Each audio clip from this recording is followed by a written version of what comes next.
வணக்கம். வணக்கம். எந்த வயசுல நீங்க பாட ஆரம்பிச்சீங்க? நான் என் சின்ன வயசுல இருந்து பாடுறேம்மா. சின்ன வயசுல எந்த வயசுல பாட ஆரம்பிச்சீங்க சார்? 7 வயசுல இருந்து பாடுவேம்மா.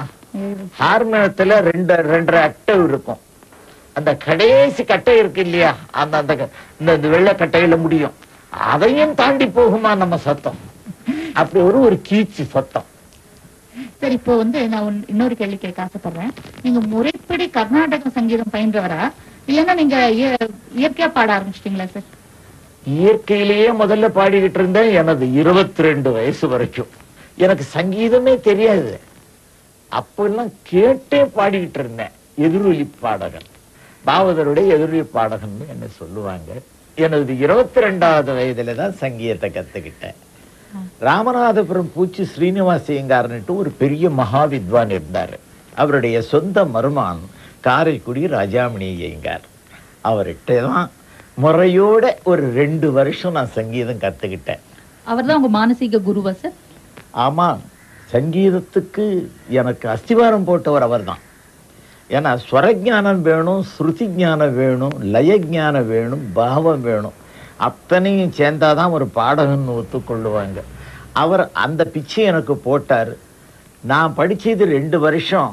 படித்த பாடம் என்னன்னா, சங்கீத பிரியர்களுக்கு நான் சொன்னாதான் புரியும். 12 வருடங்கள் வர்ணங்கள். இந்த 12 வர்ணங்கள்ல 4 அடதாள வர்ணம், 8 ஆதிதாள வர்ணம். ஆக மொத்தம் 12 வர்ணங்கள் படித்தேன்.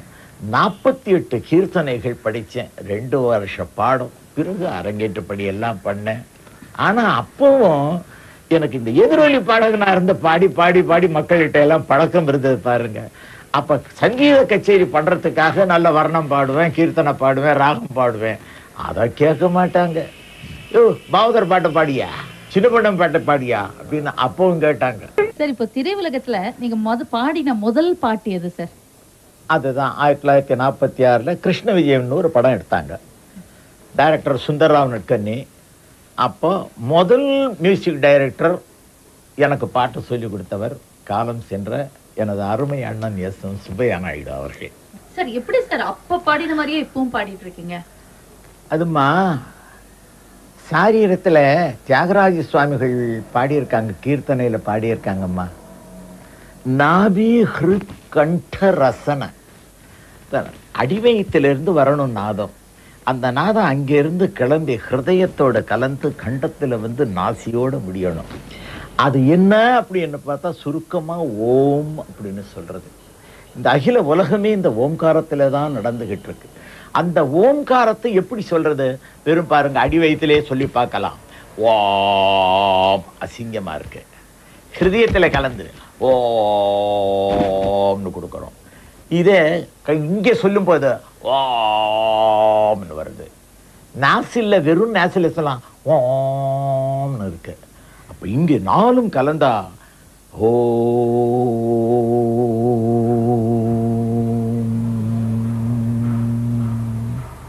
அதுதான் வெங்கலநாதம்னு சொல்லுவாங்க. வெங்கலத்தட்டுல ஒரு கட்டையை வச்சுக்கிட்டு எட்ஜிலேயே சுத்திக்கிட்டே வந்தா ஓங்காரம் தான்மா கேட்கும். திருப்பதி வெங்கடாஜலபதி கோவில்ல போனோம்னா அந்த மணி கண்டாமணி அடிச்சுக்கிட்டு இருக்கு.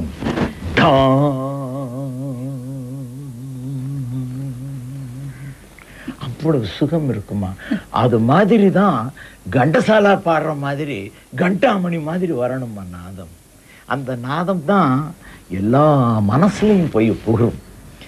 அதை நான் ஓங்காரத்திலேயே பாடி பழக்கியாச்சு. இப்போ ரொம்ப வித்வான்கள்லாம் என்ன பண்ணுவாங்க, இப்போ கர்நாடக சங்கீதம் எல்லாம் கேட்டுக்கிட்டே இருப்பீங்க.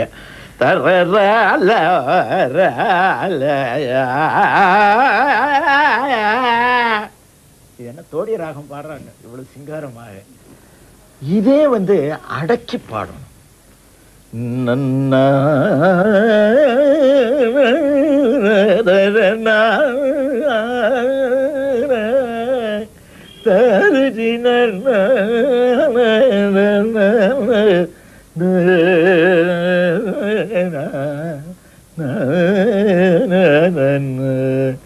இப்ப என்ன ஆகுதுன்னு சத்தம்னா இங்கிருந்து கலந்துகிட்டு அதை அடக்கியாச்சு, ஃபில்டர் பண்ணியாச்சு சத்தத்தை. அது பேன்னு கொடுத்தாச்சு. அது அசுரகானம். அடக்கியாச்சுன்னா சுரஞானம். ஆக பாடல் தேவகானமாக இருக்க வேண்டும். அதனாலதான் அப்படி அடக்கி பாடி பாடி எனக்கு பழக்கமாயிருச்சு. அன்று முதல் இன்று வரைக்கும் இந்த குரல் மாறாம இருந்துகிட்டு இருக்கு. இருந்தது. அது எப்ப சார் ரியலா ஆரம்பிச்சது? இன்னும் இருந்துட்டு இருக்கு. அது எப்ப ஆரம்பிச்சது இந்த அலை? இந்த டிஎம்எஸ் அலை முதல்ல எனக்கு பாகவதர் அலை தான் இருந்தது. பாகவதர் மாதிரி பாடுவாரப்பா, அதனால இவரை படத்துல பாட வைக்கலாம் அப்படின்னு நினைச்சுக்கிட்டு அதே ஸ்டைல்ல தான் என்ன பாடுவாங்க. ராமநாதையர் காரியங்கிறது அருமை அண்ணன், அவர் சிறந்த மியூசிக் டைரக்டர். கர்நாடகத்திலிருந்து அந்த முறை மாறாம சங்கீதம் கொடுத்துக்கிட்டு இருந்தவர். ஒரு சிந்தனை செய் மனமே அம்பிகாவதியில கேட்டா அதுல கலப்படம் இல்லாத ஒரு அசல் கல்யாணி ராகம், அது ஒரு முறையோடு அவர் கொடுத்தாரு. ஒரு வசந்தம் இல்லை போல அவருடைய என்ன அபூர்வ ஞானம். மனநிலையிலேன்னுட்டு பாகவதரை வச்சு பாட வச்சாராம். ஒரு லைன் பாடுங்களேன் சார் எங்களுக்கு. இதுமா வசந்த முல்லை போலே பாடலாமா? வசந்த முல்லை போலே அசைந்து ஆடும் பெண் புறாவே,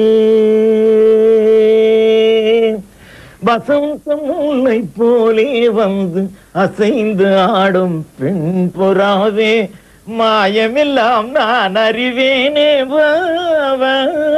ஓடிவா. ஓடிவான்னு ஓடி வந்துடும் சார். ரொம்ப நல்லா பாடிருக்கீங்க சார். இதை கேட்ட பெண்கள் அப்படியே மயங்கிடுவாங்களே. அதுதானே சிவாஜி எல்லாரும் மயங்கிட்டு இருந்தாங்க. சிவாஜிக்கு நீங்க உயிர் கொடுத்தீங்க.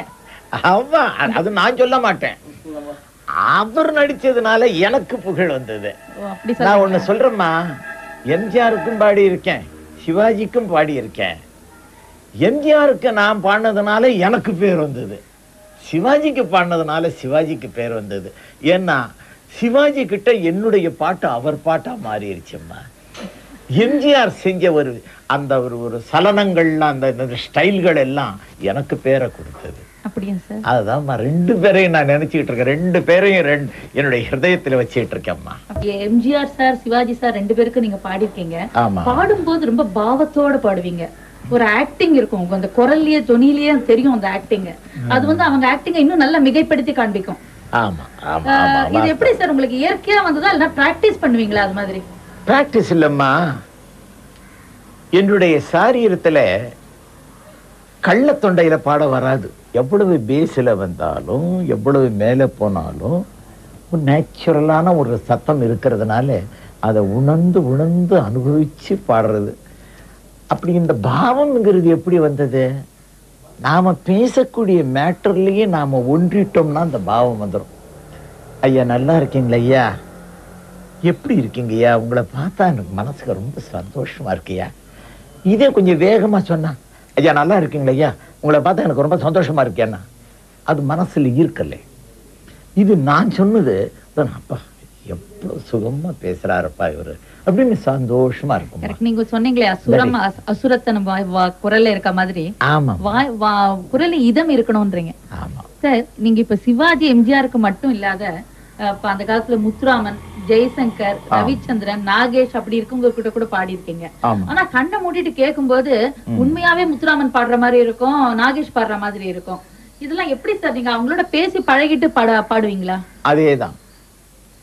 முதல்ல ஒரு நடிகருக்கு பாடுறதுக்கு முன்னாடி ஃபர்ஸ்ட் டைம் சிவாஜியை சந்திச்சேன். அவரை சந்திக்கிறதுக்கு தூக்கு டைம்.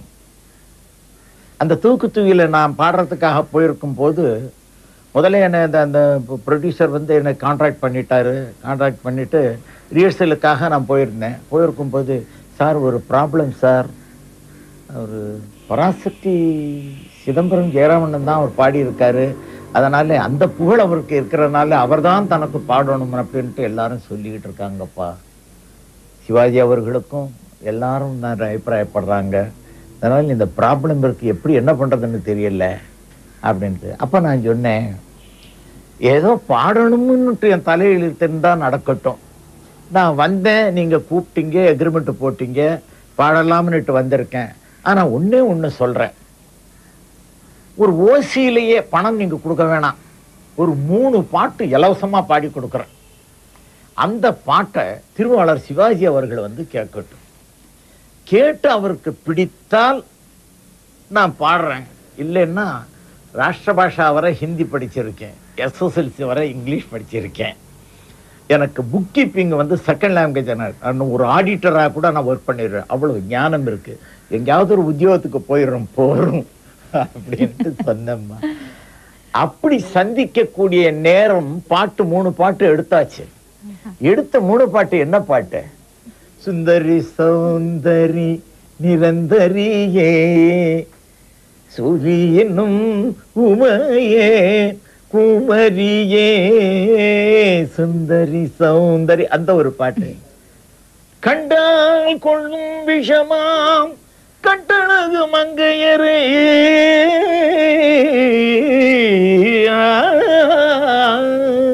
3 கட்ட சுத்தி அந்த பெண்களை நம்பாதன்னு ஒரு பாட்டு. அப்புறம் அது மாத்திரம் ஏறாத மலைதனிலே என்ன பாட்டு கொடுத்தாந்தி மிதி மிதந்த கோனாரே பிடிச்சு பாடுற மாதிரி இருக்கு. அந்த மாதிரி 3 பாட்டும் பாடியாச்ச. அந்த வந்துருந்தாங்க. ஏன்னா பாரு, ஒரு ரொம்ப ரெஸ்பெக்ட் நான் கொடுக்கணும்னா அவரை காட்டிலும் 6 வயசு நான் பெரியவன். இருந்தாலும் அந்த மூர்த்தி சிறிதானாலும் கீர்த்தி பெரியதல்லவா. அதனால சிவாஜி அவர்களே வாங்க போங்கன்ட்டு தான் நான் எப்போதுமே நினைப்பேன். ஏன்னா இன்னைக்கு அகில உலகத்திலே ஒரு சிறந்த நடிகர் இருக்காருன்னா நம்ம தமிழ்நாடு செய்த தவ பையன் ஒரு சிவாஜி அவர்கள் தான். அவர்களுக்கு நான் பாடியிருக்கேங்கிற ஒரு பெருமை இருக்கே, அவருக்கு மேல நான் ரொம்ப பெருமையா நினைப்பேன். அந்த ஒரு பாக்கியத்துல நான் இருந்துகிட்டு இருக்கேன். அப்ப முத இந்த 3 பாட்டையும் அவர் என்ன நினைச்சிருக்காரு, பராசக்தி கணேசனுக்கு சிதம்பரம் ஜெயராமன் பாடணும் அப்படிங்கிற ஒரு அபிப்பிராயத்துல இருந்தாங்க. அதனால பராசக்தி ரொம்ப நல்லா ஓடிருச்சு. அது அவங்க நினைக்கிறதுல ஒன்றும் தப்பு இல்லை. இந்த குரலை கேட்டதுக்கு அப்புறம் என்ன மரியாதை வருதுன்னுட்டு நான் பார்த்துக்கிட்டே நின்றுட்டு இருந்தேன். பக்கத்தில் எனது அருமை அண்ணன் ராமநாதையர் அவங்க நின்றுட்டு இருக்காங்க.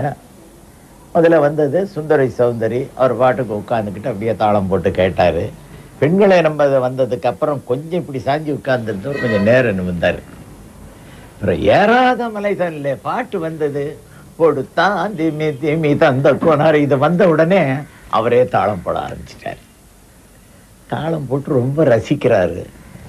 பாட்டு கேட்டு முடிச்சதுக்கு அப்புறம் என்ன சாமி 6 பாடி இருக்காங்க இந்த பாட்டை அப்படின்னு கேட்டாரு. மதுரை பையன் சவுந்தரராஜன் என்னை பார்த்து என்னை கூப்பிடுறாரு. இப்ப அவர் குரல்லையே பேசுறேன்.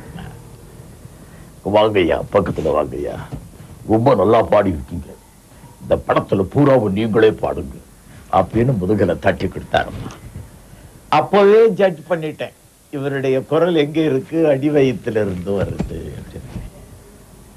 அத மனசுல வச்சுக்கிட்டேன். பாடும் போதெல்லாம் அடிவயத்தில் இருந்தே பாடணும். எனக்கு குரல் வளம் இருக்கிறதுனால இந்த சாமர்த்தியம் செல்லுபடி. இந்த குரல் வளம் முருகப்பெருமான் எனக்கு கொடுத்திருக்கலன்னா இதெல்லாம் என்னுடைய சாமர்த்தியம் எல்லாம் செல்லுபடி ஆயிருக்காது. அதுக்கப்புறம்தான் தூக்கு தூக்கிங்கிற படத்துல நான் பாடி முடிச்சதுக்கு அப்புறம் ஆழ்வார்பேட்டை பிள்ளையார் கோவில் சந்தையில 10 ரூபாய் ஒரு வாடகை கொடுத்து ஒரு ரூம்ல இருந்தேன். நான் ஒரு பழைய சைக்கிள்ல போய் சுத்திட்டு மத்தியானம் 12 மணிக்கு 6 சாப்பாடு ஹோட்டல்ல சாப்பிட்டுட்டு சுத்திக்கிட்டு இருந்தவனே அந்த தெருவுல 10 கார் வந்து நிக்குமா. அந்த தெருவுல இருக்கிறவங்க யாருக்காக அந்த கார் வந்து நிக்குது? ஆமா, அந்த பச்சை சைக்கிள்ல ஒரு ஆளு போயிட்டே இருக்குமே, அதுதான் தூக்கு தூக்கில பாடி இருக்கான் சவுந்தரராஜன். அவருக்காக தான் இத்தனை கார் வந்து நிக்குது. தூக்கு தூக்கி வருவதற்கு முன்னாடி சைக்கிள்ல கம்பெனிகளுக்கு போய் அலைஞ்சுக்கிட்டு இருந்தேன். தூக்கு தூக்கி படம் வந்ததுக்கு அப்புறம் ப்ரொடியூசர்கள் என்னை தேடி வர ஆரம்பித்து விட்டார்கள். இந்த புண்ணியம் யாருக்கு நான் சொல்றது? அந்த ராமநாதையர் மியூசிக் போட்டாரே அவருக்கும், அந்த ப்ரொடியூசர்கள் படம் எடுத்தாங்களே அவங்களுக்கும் நான் கொடுத்த பாட்டை தன்னுடைய பாட்டாகவே மாத்தி அந்த உணர்வு பாவத்தோட திருவாளர் சிவாஜி அவர்கள் நடிச்சாங்களே, அத்தனை பெருமையும் அவருக்குத்தான் சாரும். இதிலே வந்ததுன்னு ஒரு சாங் உங்களுக்கு மூச்சு விட்டுட்டே ரொம்ப ஓடி வந்த கலைப்போட பாடுவீங்க. ஆமா, அது எப்படி உங்களால பாட அப்படி முடிஞ்சது சார்? ரியலா இருந்தது. ஒரு பாட்டு பாடுறதுக்கு என்ன கூப்பிடுவாங்க, டியூன் போட்டிருப்பாங்க, எல்லாம் அவங்க எல்லாம் டிஸ்கஸ் பண்ணி எல்லாம் பாட்டு சொல்லி கொடுத்துட்டு எனக்கு பாட்டு சொல்லி கொடுக்கறதுக்காக கூப்பிடுவாங்க. நான் போய் உட்காருவேன். உட்கார்ந்த உடனே பாட்டெல்லாம் கத்துக்கிடுவேன், அந்த டியூன் எல்லாம் வாங்கிக்கிறேன்.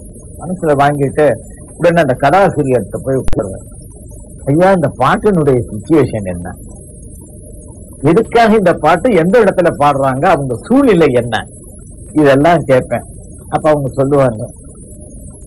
அவருடைய தில்லவசந்த சாருடைய அசிஸ்டன்ட் ஒருத்தர் சொல்றாரு என்கிட்ட, ஐயா சிவாஜியும் சுந்தரராஜனும் சின்ன வயசுல ரொம்ப டியரஸ்ட் ஃப்ரெண்ட்ஸு, இவங்க ஒன்னாவே சுத்திக்கிட்டே இருப்பாங்க.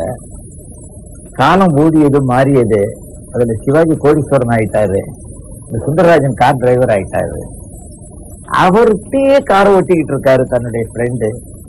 ஆனா அந்த சிவாஜிக்கு எப்படி என்னம்னா, மனசை விட்டு இந்த டிரைவர்கிட்ட பேச முடியும் இல்லையா, பிரஸ்டீஜ், பெரிய கோடீஸ்வரன் இல்லையா, ரொம்ப சாதாரணமா டிரைவர்கிட்ட பேச முடியாது, அந்த மாதிரி நிலை இருக்கு. தான் வருந்துறாரு, எவ்வளவு பிரியமா நான் வளர்ந்துகிட்டு இருந்தேனே, சரி தனியா ஒரு நாள் போய் பேசணும் அப்படின்ட்டு 2 பேரும் போறாங்க சார். ஒரு காட்டு பகுதியில போறாங்க, வண்டியை நிறுத்திடுறாங்க.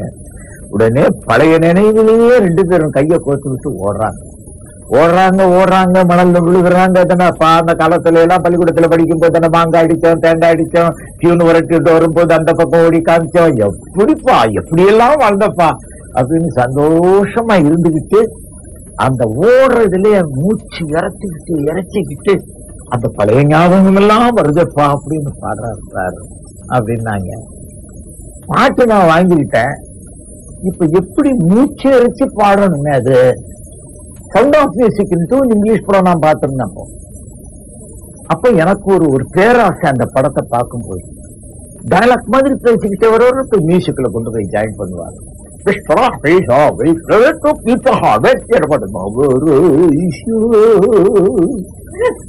இப்படியெல்லாம் கொண்டு போவாங்க.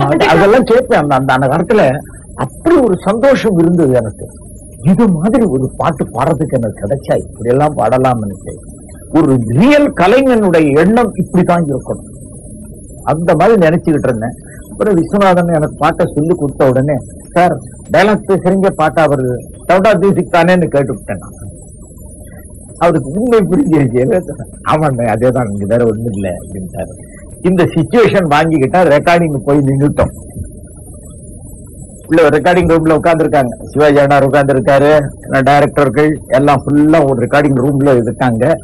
நான் பாடுற ரூம்ல இருந்துகிட்டு, விஸ்வநாதன் சார் நான் சொன்னதுக்கு அப்புறம் கொடுக்கலாம் அப்படின்ட்டு ரூம்லயே, இந்த ரெக்கார்டிங் ரூம்லயே மடன்னு ஓடிக்கிட்டேன். ஓட மூச்சு இறைக்குது. மூச்சு வந்த உடனே மைக்கு கிட்ட சார் ஸ்டார்ட் பண்ண சார் என்ன சொல்ற உடனே கொடுத்தா அப்படியே அந்த மூச்சு இறைக்கிறாங்க இல்லையே. நெஞ்சிலே வந்ததே நண்பனே நண்பனே தொடர்ந்து மூச்சு நண்பனே. உடனே சிரம பரிகாரம் அதுலயே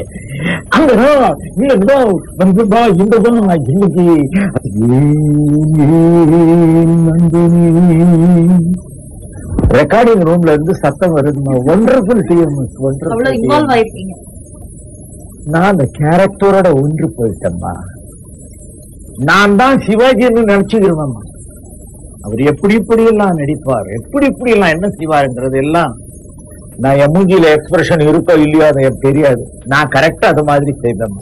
அது மாதிரி செஞ்சு அந்த பாட்டை நான் கொடுத்தேன். சிவாஜி அவர்கள் இமயமலை உச்சியில போய் நின்னுட்டாங்க அந்த பாட்டு. நாடகம் நினைவெல்லாம் காவியம் உயர்ந்தவன்